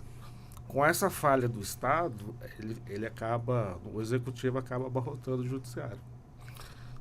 Que ele poderia rever, né? A administração pode rever os seus próprios atos. E aí, quando não revém e peca nessa parte perante o cidadão, aí vai o Poder Judiciário fazer o controle de legalidade do ato administrativo. Sendo que a mesma vara que cuida de questões do Detran são praticamente as mesmas que cuida de UTI. Então você está tirando um juiz que está falando de vida ou morte ali, questão de segundos, minutos do liminar, para resolver uma questão que poderia ter sido resolvida pelo Estado. Então, assim, o caráter punitivo é muito que se fala. Eu participei de uma assembleia que teve na Câmara Legislativa, a gente chama na Assembleia audiência pública. Audiência. Exatamente, sobre o alto índice que estava tendo no Distrito Federal de morte ciclista. E aí, o que eu foquei lá? Se investíssemos em educação do trânsito, a gente estava nem aqui discutindo isso. Porque já está discutindo o que já ocorreu, entendeu? E com a educação no trânsito, o aumento do investimento em educação do trânsito, essas mortes poderiam ter sido evitadas. Então, ao invés de aumentar a pena, a gente tem que aumentar o investimento em educação do trânsito. Não tem outra maneira de diminuir morte e acidente que não seja educação. Já eu passo para o doutor Marcelo, deixa eu ver esse gancho deixado aqui pelo doutor Anderson, doutor Ricardo. Quer dizer, recorrer aos órgãos de fiscalização de trânsito contra uma autuação. Tem chance da pessoa, de alguma forma, convencer os juízes que, de alguma forma, estão ali para decidirem em relação àquele documento? O doutor Anderson traz aí um ponto nevrálgico para a gente que trabalha com a fiscalização, né? Ele trouxe como exemplo o veículo clonado. Então, hoje, fica a cargo do usuário, né, comprovar onde é que estava o veículo dele. Então, ele tem que ter essa materialidade de provas. E o que é muito difícil, né, doutor Anderson? Se eu estiver errado, o senhor me corrija, mas o que acaba se tornando difícil hoje para o usuário comprovar que não, o veículo dele não estava lá em Goiânia, estava aqui na garagem do shopping tal, ou estava aqui em determinado local, né? Então, a dificuldade que a gente tem. De modo geral, a autuação de trânsito, ela deveria ocorrer quando de fato a gente não tivesse outra alternativa, né? Então, primeiro deveria investir em educação, deixar claro para o usuário qual é a responsabilidade dele. E o Brasil acabou abraçando só essa causa da fiscalização. Para que a gente possa ter um trânsito com fluidez e segurança, eu precisaria de uma boa engenharia, já foi pauta aqui hoje da nossa discussão. Eu precisaria de educação para o trânsito, né? Sobretudo do código linguístico do trânsito, que é a sinalização. Então, hoje, se a gente for fazer uma enquete aqui, de repente, com os nossos ouvintes, né, mandando aí algumas imagens, algumas coisas, entre nós mesmos, de repente a gente vai ter dificuldade de identificar aí alguns sinais de trânsito e a gente acaba agindo ali pela maioria, né? Não, por que você virou? Não, o veículo da frente virou, então eu também virei. Então você foi pego em flagrante, ele não, né? Então tem essa situação, né? Aí tem justificativa para todo gosto, né? Eu já tive a oportunidade de participar de defesa prévia, a gente observa ali algumas questões bem interessantes, né? As justificativas são diversas. E, logicamente, existe um esforço para dar conta disso. Eu sou defensor de que, se tem um erro do agente, isso tem que ser acatado, essa solicitação do usuário, até porque isso reforça a necessidade de continuar fazendo a formação continuada dos meus agentes, né? Se está tendo uma falha ali, então vamos investir na formação do agente. Então, eu sempre fui defensor de que, se existe qualquer indício, qualquer sinal de não autenticidade, de mau preenchimento do auto, que a gente dê o deferimento, né, pela falta de consistência do auto, é o que prevê o CTB, e que a gente possa rever as nossas práticas de fiscalização. Agora, existem órgãos e gestores, né? Então, infelizmente, nosso Sistema Nacional de Trânsito ele é muito complexo. Se a gente for observar ali a quantidade de órgãos, às vezes ele tem choque de competência, sobreposição de vias. Então, a gente passa por todos esses percalços aí quando a gente vai avaliar. E não tem como, né? No momento de recorrer é que o usuário vai identificando ali as fragilidades do órgão. Então, o doutor Anderson, pela experiência que ele tem, ele já deve ter também mapeado vários problemas, né? Conforme eu falei, precisaria ter sustentação desse tripé, o que não tem. Então, o que eu posso dizer? Existe um esforço muito grande. Somos 100% eficientes? Possivelmente não somos, né? Assim como, se a gente vai para a área judicial também, muitos processos, às vezes, que deveriam ter urgência, vão ficar arquivados, não tem a atenção que tem, falta profissional para poder avaliar, profissional competente às vezes, né? A gente depende muito do fator humano, tem o comprometimento da pessoa que está com o processo ali também, né? Então, a gente passa por tudo isso. Eu não tiro a razão do Dr. Anderson, mas também eu digo que não é uma unanimidade, né? Perfeito. É uma luta árdua. Doutor Marcelo, voltando para a questão das peças usadas, né? Da sua reutilização, como também de peças que não estão neste rol, né? Da peça que compõe a segurança do veículo. Então, uma pessoa que é um motor que, de certa forma, não é aquele zerado que vem da fábrica, mas um que foi recalchutado, né? Vamos colocar assim, e que, de certa forma, foi colocado de novo no mercado para atender a parte interessada. E a parte interessada vai e adquire, portanto, ali aquele motor. E, de repente, numa inspeção veicular, aquele motor se constata que é de um veículo que, de certa forma, foi furtado em determinado local. Onde é que eu quero chegar? A pessoa, quando, de alguma forma, busca uma transação como essa, ou seja, uma peça cara, a alma do veículo, e que compra, coloca ali, não toma o devido cuidado de se certificar através de um documento que adquiriu ali, na boa fé, que pagou o preço de mercado, entendeu também dessa forma, e de repente se vê, portanto, numa situação de suspeita de compor, portanto, ali aquela situação. Quer dizer, é importante a pessoa, quando vai, portanto, no mercado comprar peças usadas para veículos, um motor, um chassi, enfim, que busque realmente aí um documento que lhe dê a garantia de uma fiscalização, de provar que comprou, adquiriu de boa fé aquele material? Olha, Walter, é um tema interessantíssimo. Primeiro, nós temos que separar o que é relação de consumo para o que é relação entre dois civis, né? Quando nós temos uma relação de consumo, ou seja, temos ali o conceito de fornecedor, o conceito de consumidor, nós temos ali, né, o Código de Defesa do Consumidor, que ele vai trazer ali uma série de proteções para o consumidor, inclusive no tocante à garantia, né, e o prazo também mais estendido. Quando nós estamos numa relação entre particulares, nós temos apenas ali a proteção do Código Civil. É uma relação ali entre duas pessoas capazes que elas podem livremente ali fazer um acordo. A grande questão é que quando nós falamos, por exemplo, quando você vai comprar um veículo, é muito comum se olhar a parte externa, né? Então olha-se ali, olha, tem um indício aqui que foi batido, tem ali uma cor diferente, né? Então tem pessoas que têm uma expertise muito grande, né, de se analisar ali. Mas pouco se olha para a parte interna do veículo. E é por isso que a própria lei, ela traz uma possibilidade que é o quê? É a análise do chamado vício oculto. Então tem o vício aparente, que seria uma batida ali, que seria um amassado, que seria algo que pode ser visto ali a olho nu, e existe esse chamado vício oculto. O vício oculto, que seria o exemplo de um motor, de uma peça que uma pessoa leiga, nós chamamos até no direito de um homem médio, né? O homem médio é aquela pessoa que não tem uma formação jurídica, que não tem uma formação mecânica, que não tem ali uma expertise diretamente no tema. Então, que o homem médio, ele não poderia constatar, por exemplo, que aquele motor não pertencia àquele veículo. E aí, esse é o chamado vício oculto. Então, todos os prazos ali que nós temos de garantia, nos casos de vício oculto, eles são contados a partir do conhecimento daquele vício.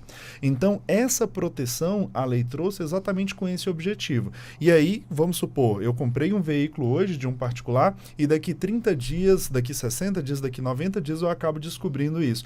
E esse motor, ele foi proveniente de um ilícito, ele foi ali uma receptação, foi proveniente de um crime. Então, essa pessoa que adquiriu, né, ela vai ter ali o perdimento daquela peça, aquela peça ela vai ficar retida ali, né, nas autoridades públicas e ela vai ter que ingressar com uma ação pleiteando ali nessa reparação financeira. Então, sempre que for adquirir um veículo, é muito importante, aí entra a questão também que nós falávamos há pouco da transferência, etc., porque quando vai se fazer o licenciamento, a transferência do veículo, são checados vários itens de segurança e onde eles têm a gravação do chassi, exatamente para constatar, né, se aquele bem realmente, se todas aquelas peças compreendem. Então, o risco de se comprar algo no mercado paralelo é muito grande, inclusive até a depender de responder por uma receptação, se for um produto ali proveniente de um crime. Por isso que deve ali o consumidor, né, ou a pessoa física, quando adquire um bem, né, buscar ali de todas as formas possíveis se resguardar e documentar ali aquela aquisição. Ainda nessa linha, doutora Simone, quer dizer, por que quando a pessoa adquire um bem, vamos pegar aqui um carro, já que estamos falando de veículo, compra um carro zerado e no primeiro mês o carro começa a apresentar problema.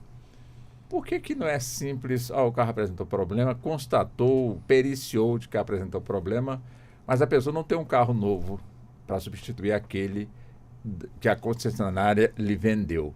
Ou seja, o que vale é colocar na oficina, no reparo, para quando estiver pronto, aí pega o carro de volta. Por que é assim, doutora? Ou não é assim? Walter, o consumidor, ele tem a ideia de que quando ele compra um produto novo e já percebe ali um problema, que ele tem o direito de trocar. E não é bem assim. Para a maior parte das situações, o consumidor, ele precisa possibilitar ao fornecedor a tentativa de sanar aquele vício. Excepcionalmente, se for um bem essencial, aí sim, não vai precisar, né, possibilitar esse reparo que a empresa tem até 30 dias para fazer. Então, o caminho natural é, mesmo o produto sendo novo, apresentou ali algum vício, né, na sua funcionalidade, por exemplo, esse produto é direcionado para assistência técnica. Se for um veículo, para a concessionária, né? Justamente por causa dessa possibilidade de que esse fornecedor repare aquele problema.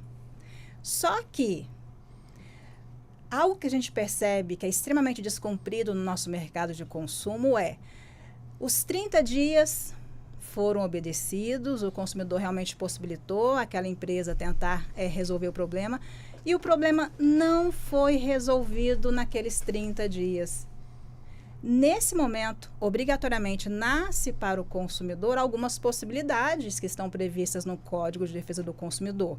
Ou seja, na prática, ok, comprei um produto novo, apresentou um problema, leva para assistência técnica, o automóvel para a concessionária. Esse fornecedor, essa empresa tem até 30 dias para sanar, resolver aquele problema. Se ela não resolveu, automaticamente o consumidor poderia escolher dentre as 3 possibilidades que estão no Código de Defesa do Consumidor. Ou seja, a substituição daquele bem, foi o que você mencionou, né? Por que não troca por um carro novo? É um direito do consumidor, né? Passado esse período de até 30 dias. Ele pedir a substituição daquele bem, né? Ou ele pedir o reembolso. O dinheiro de volta. O dinheiro de volta, o reembolso daquele valor que ele pagou. Ou negociar um desconto, né? Dependendo do vício, se o consumidor achar, não, ok, isso aqui dá para conviver, mas vamos negociar um abatimento proporcional no preço, né? É uma escolha do consumidor, mas que na prática é muito descumprido.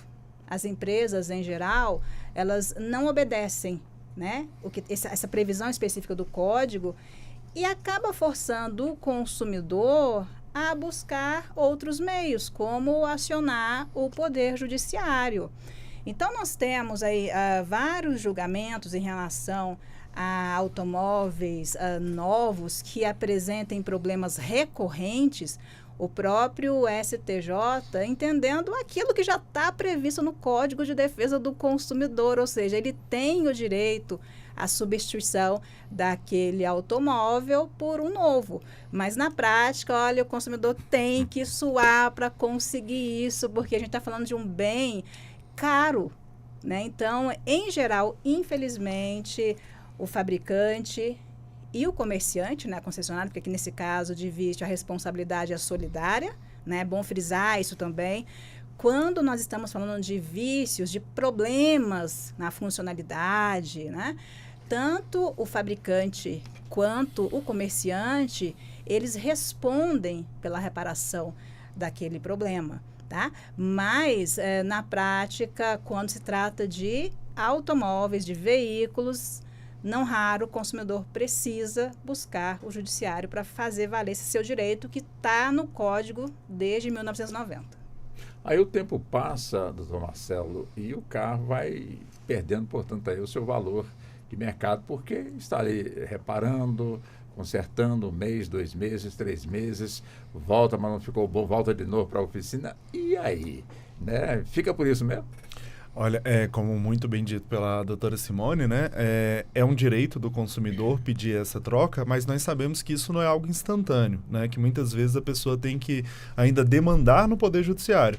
Então, somado a esse prazo, né, Walter, ainda tem o prazo de uma ação judicial que, quando muito otimista ali, pode ser de no mínimo 1 ano, né, sendo muito otimista. Então, na justiça, pode-se buscar, sim, essa reparação por todos esses danos. E aí entra a matéria de responsabilidade civil, né? Ou seja, toda vez que existe um dano e existe ali um causador, né? Um ato ilícito, um dano e um nexo de causalidade, ou seja, uma linha que liga esse fato a esse dano, cabe essa reparação. Então, pode ter uma reparação ali pelo valor da deterioração do veículo, pode ter, por exemplo, se for um motorista que utiliza esse veículo por aplicativo e ele fica sem trabalhar durante esse período, ele poderia receber o que a gente chama de lucros cessantes no direito. Então, a partir do momento em que o judiciário ele é acionado, aí pode-se buscar a reparação de todo esse dano causado. Mas, infelizmente, é algo que pode demandar ali um longo período e acaba que, no final, quando o cidadão realmente recebe aquele valor, acaba não reparando todo aquele prejuízo que ele teve ali durante todo esse período do processo. Agora, doutor Anderson, quer dizer, o carro está no prazo de garantia. Foi a primeira vez e o tempo está correndo. e não consertou. Claro, deu um arranjo ali, deu um mês, ou pouco tempo depois estragou de novo e o tempo está correndo, até que perde totalmente o prazo de garantia.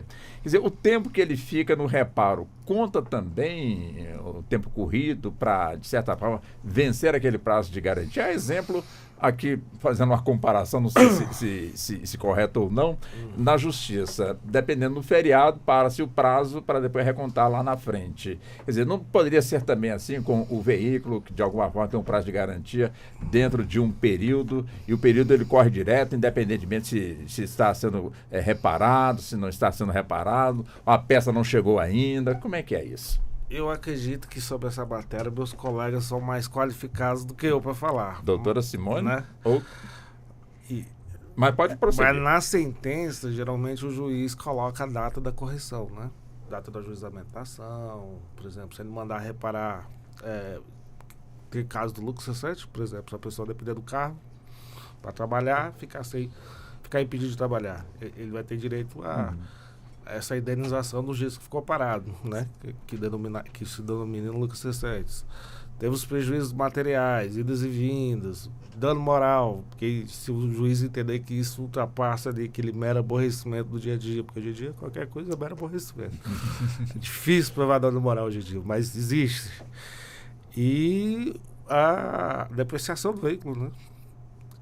Aí, geralmente, esses dispositivos eles vêm na sentença, mas eu acredito que a nossa colega pode explicar de forma mais detalhada. E aí, doutora Simone, como é que fica? Porque venceu o prazo, eu boto o carro na concessionária, vou ter que pagar. Ou seja, o prazo correu com o carro lá dentro que não foi possível consertar. Walter, mas a partir do momento em que se faz um reparo, nasce ali uma garantia específica daquele reparo. Então, pensa ali numa peça, no conjunto de peças e no próprio serviço. Se foi colocado, de repente, em fevereiro, dia 10 de fevereiro, nasce o prazo de garantia para esse reparo específico. Entendi. Tá? Se me permite, eu vou citar um exemplo do que eu mencionei agora há pouco, né? Sobre o veículo, porque eu fui advogada de um caso bem interessante de uma marca de veículos importada, não vou nem citar o nome da marca, claro, mas foi uma amiga de faculdade, se formou comigo na faculdade de Direito, e ela comprou um carro 0 quilômetro. Em pouquíssimo tempo, ela começou a perceber que ela ficava tonta quando ela dirigia o automóvel, né? Isso foram algumas vezes, foi aumentando, até que ela começou a desconfiar de que existia alguma problemática relacionada a um vazamento de gás no automóvel. Ela levou todas essas questões para a concessionária, o carro ficou para reparo, ficou lá um tempo, foi liberado, teoricamente tinha resolvido o problema. Ela voltou a usar o automóvel e percebeu que o problema persistia. Ela tinha náuseas, né, quando ela dirigia o veículo. Procuramos o fabricante, né, porque, como mencionei, a responsabilidade é solidária, então pode ser tanto contra o comerciante como também em relação ao fabricante. Ambos se mantiveram inertes em relação a reparar aquele problema. Ela conseguiu um laudo constatando que existia um vazamento de gás ali dentro. Não vou saber explicar tecnicamente, porque já faz alguns anos isso. Eu não sei exatamente que parte, né, que existe, do veículo existia esse problema, mas fato é que ela sofreu um acidente de trânsito em decorrência disso, né?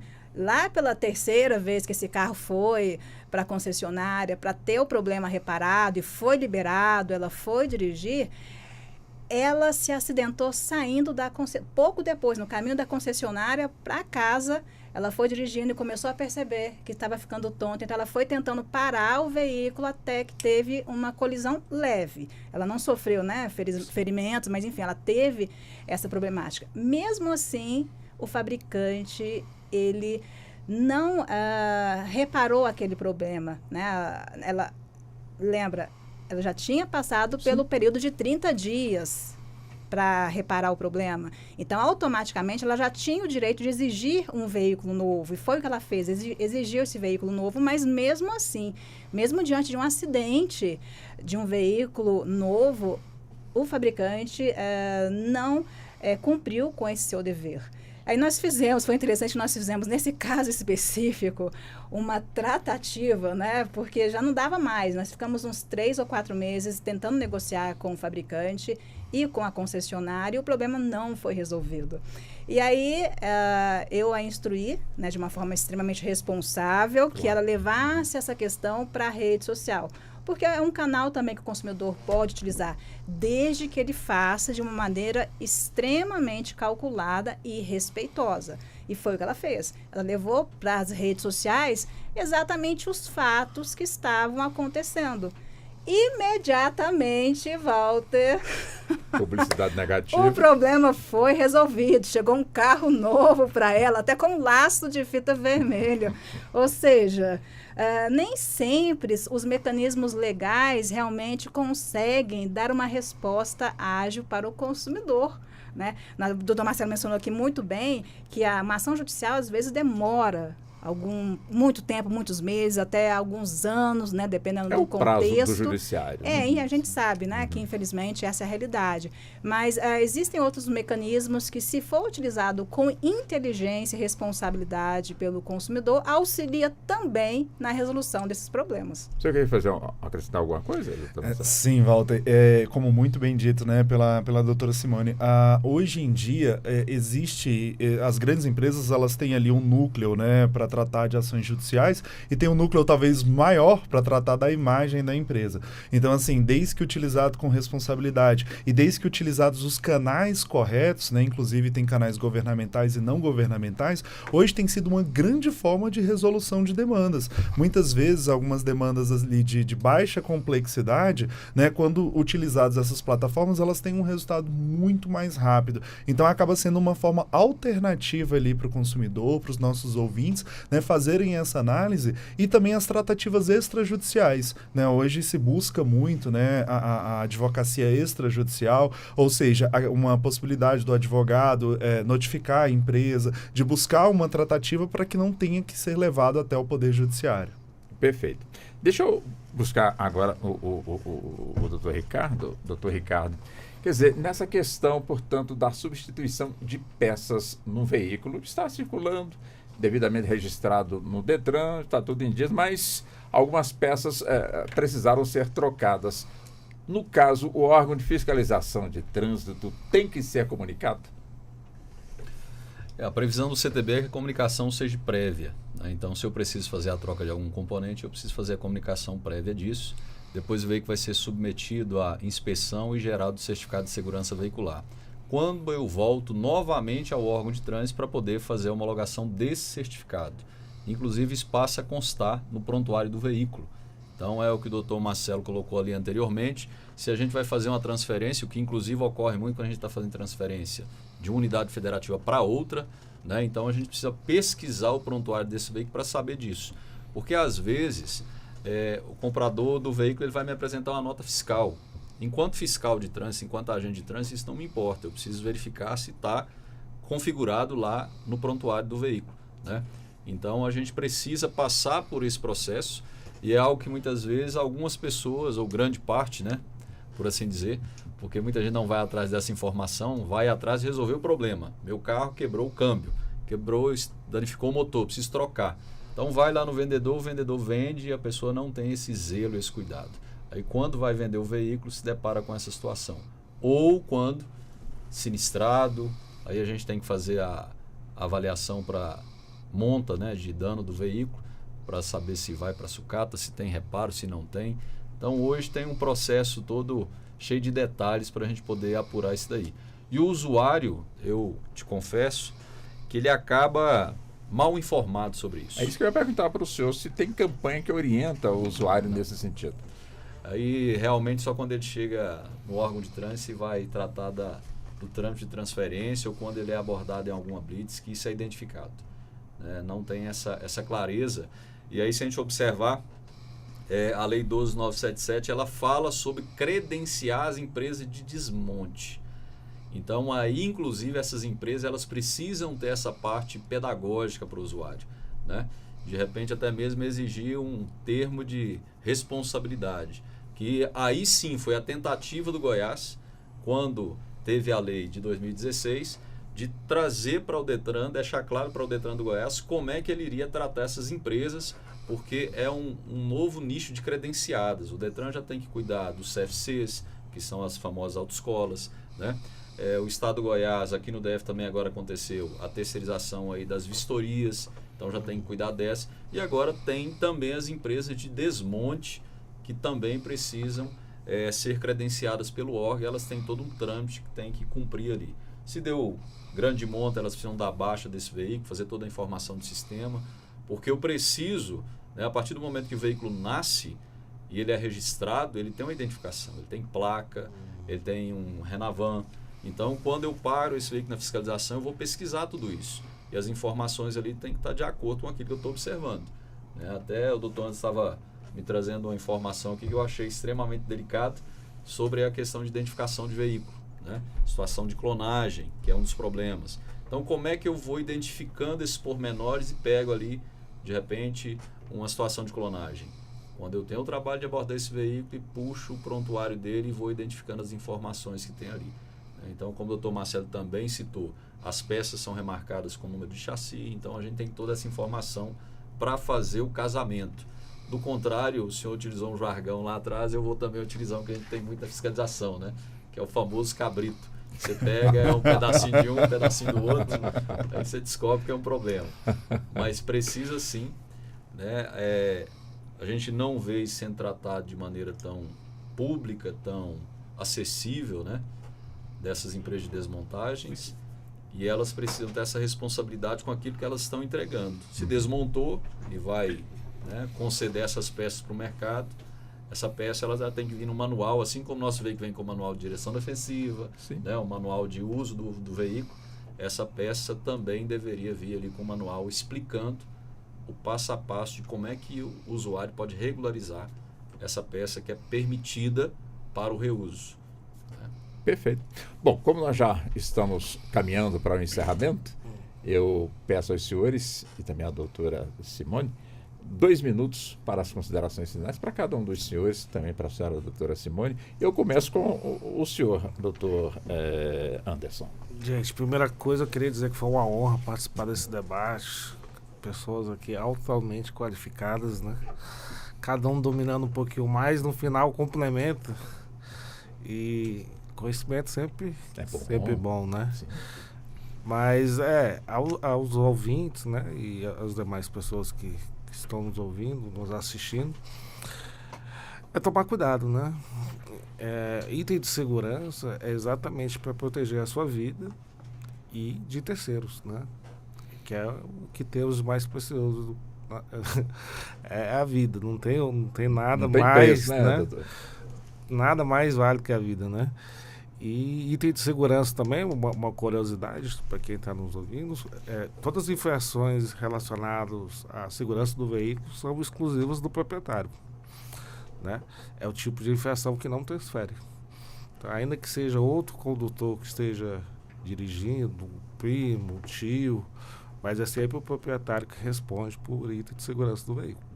Então é ele que, se vier ter um excesso de infrações, vai responder ali pela pontuação administrativa, multa pecuniária, dependendo do caso, até a suspensão, se for reiteradas vezes, né? E focar mesmo e quanto aos entes federativos aí, os órgãos de trânsito, focar mesmo na educação do trânsito. É o melhor caminho, né? Associar a educação do trânsito com a fiscalização. A fiscalização não pode ser a única fonte, né, de educação aos cidadãos e aos condutores. Perfeito.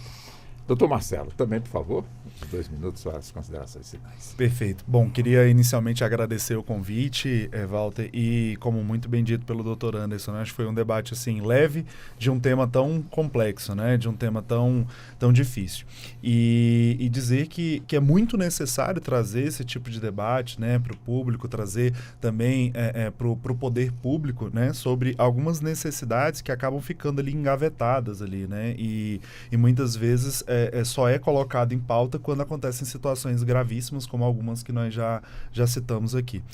Eu trago até um dado, né, da CESVI, né, que ele é o Centro de Experimentação e Segurança Viária, que o fato da junção do airbag com o cinto de segurança, ele traz ali 51% a mais de chance de sobrevivência em caso de um acidente. Então, acho que volta ao grande ponto do nosso debate, né, que com segurança não se brinca. Então, essa aquisição de peças que você não sabe a procedência, a aquisição ali de peças, às vezes até provenientes de ilícitos, acabam colocando em risco ali a própria pessoa, acaba colocando em risco a família, né, e a terceiros ali que estão em volta. Então, acho que é um debate muito importante e que sempre deve estar em pauta aí. Então, queria reiterar o agradecimento, né, a todos os colegas aí que compuseram a mesa também e dizer que é uma pauta que ela sempre, né, precisa estar aí em voga aí para a gente trazer melhorias ali para toda a população. Perfeito. Doutor Ricardo, também, por favor, os 2 minutos para as considerações finais. Walter, eu gostaria de agradecer esse convite. É sempre uma honra muito grande falar sobre esse tema que é tão relevante. Eu costumo dizer assim, nós podemos escolher ir à escola ou não, podemos escolher ir à igreja ou não, mas nós não podemos escolher participar do trânsito ou não. Necessariamente estaremos lá, seja como pedestre, ciclista, passageiro, condutor, né? Então, é um tema de relevância social e sempre que tiver oportunidade, pode contar comigo para a gente poder discutir, para debater esse assunto. Agradecer a participação de todos, né? Em cada rodada dessa a gente aprende muito, é um olhar, né, de cada área, cada ponto de vista. Então, isso aqui é muito importante para que a gente desenvolva uma visão holística e, sobretudo, sinergia na temática segurança de trânsito, né? Eu acho que é o que falta muito hoje, é essa sinergia, está todo mundo na mesma pegada, porque acaba que fica ali cada um puxando para um lado, né? Eu acho que também foi a oportunidade da gente esclarecer aí alguns pontos, conflitos conceituais, né? Uma coisa é item de segurança, outra coisa é equipamento de segurança obrigatório. Então está claro lá no artigo 4º da resolução 611 o que não se deve ser reutilizado. Então fala sobre sistema de direção, vidro de segurança com gravação de numeração de chassi, fala sobre peças de suspensão do veículo, controle de estabilidade, que é o ABS, sistema airbag e o cinto de segurança, né? Então é para que a gente possa ter sempre em mente, buscar o conhecimento. Hoje a informação é livre, nós temos as redes sociais, nós temos vários canais para buscar essa informação. Então agradeço a todos, tenhamos todos aí um bom resto de tarde. Doutora Simone, também, por favor, os 2 minutos para as considerações finais. Walter, para complementar a resposta que eu dei agora há pouco sobre a sua pergunta em relação ao prazo no reparo do veículo, tá? Que eu mencionei que a garantia começa dali, aquela garantia legal de 90 dias, tá? Naquela garantia de 2, 3 ou 5 anos oferecida pelo fabricante, só para que os nossos ouvintes não tenham dúvida, porque todo serviço e toda peça colocada naturalmente tem ali uma garantia legal, que como se trata de um bem durável, é de 90 dias, tá? Como mensagem, eu gostaria de deixar aqui para os nossos ouvintes, não negocie com a sua segurança. Pesquise, busque sempre fornecedores de confiança. Existem muitas normas técnicas de fabricação para essas peças de segurança dos veículos, isso não é à toa. Essas normas existem porque são itens essenciais para se garantir a nossa própria vida. Agradeço o convite, é sempre uma satisfação estar aqui. Agradeço a companhia do Dr. Anderson, Marcelo, Ricardo e um grande abraço aqui para toda a equipe do programa. Nós é que agradecemos ao Dr. Ricardo, muito obrigado ao senhor pela atenção conosco. Dr. Anderson também, muito obrigado pela atenção. Doutor Marcelo também, muito obrigado pela gentileza. Igualmente, doutora Simone, muito obrigado.